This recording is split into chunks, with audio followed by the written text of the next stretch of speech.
What's up, everyone? Welcome to Board Game Design Time, where we design games for fun. Today, I want to detail the 3 tools I use to keep all my game design projects in order. First up is Google Drive. Google has an awesome suite of tools available for free, and I use Google Docs, Google Sheets, and Google Drive a ton. Not only is it nice to store info about my games on the cloud so that I can access them anywhere, but using Google Drive allows me to share my projects with folks when I'm looking to collaborate or share stuff. So not only do I do the majority of my game design within the apps like Google Docs, it's replaced Dropbox as my main way to share files with other designers, playtesters, artists, or really anybody that I would want to share my games with. Next up is Trello.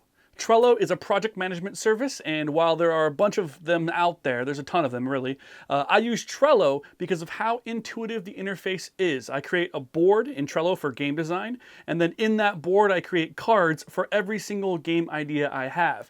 The bread and butter of Trello is sort of the Kanban style of boards, and I use a modified version of the Kanban model for my game projects. On the left, I have a list of all my game ideas, top to bottom, and then as I work on the projects, I just move them to the right through first play tests, fine-tuning, completion, and eventually even on to art and publishing. The nice thing about Trello is that if you work with a design partner like I do, Matt, you can both share notes and comments about the games and easily see at a glance where each project is at. One extra Trello tip: I find it's very helpful to put a card at the top that explains the rules for that particular list. That way anyone who's using that list or accessing it can do it and stay organized. So pro tip there for Trello. And the last tool that I want to talk about isn't a digital one. It's about as classic as it gets. It's notebooks. I'm sort of a notebook fanatic, and I've fallen in love with these little 3.5 by 5-inch notebooks.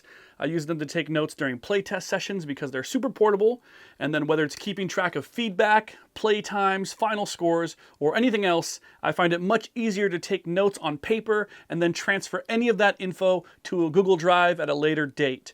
While I had been using them for a while, my friend and game designer Daniel Newman had mentioned to me that he keeps one of these notebooks with every one of his prototypes, and I thought that was a great idea. So after doing some research, I discovered a company called Scoutbooks. And if you go to scoutbooks.com, you can check them out. I really recommend them if you're looking to buy a bunch of the notebooks in bulk. In fact, I bought 50 for myself. I'm really into notebooks. But if you're not as into notebooks as I am, I could definitely see a few designers splitting one of the bulk orders to save themselves some money. And scoutbooks.com is a great way to do that.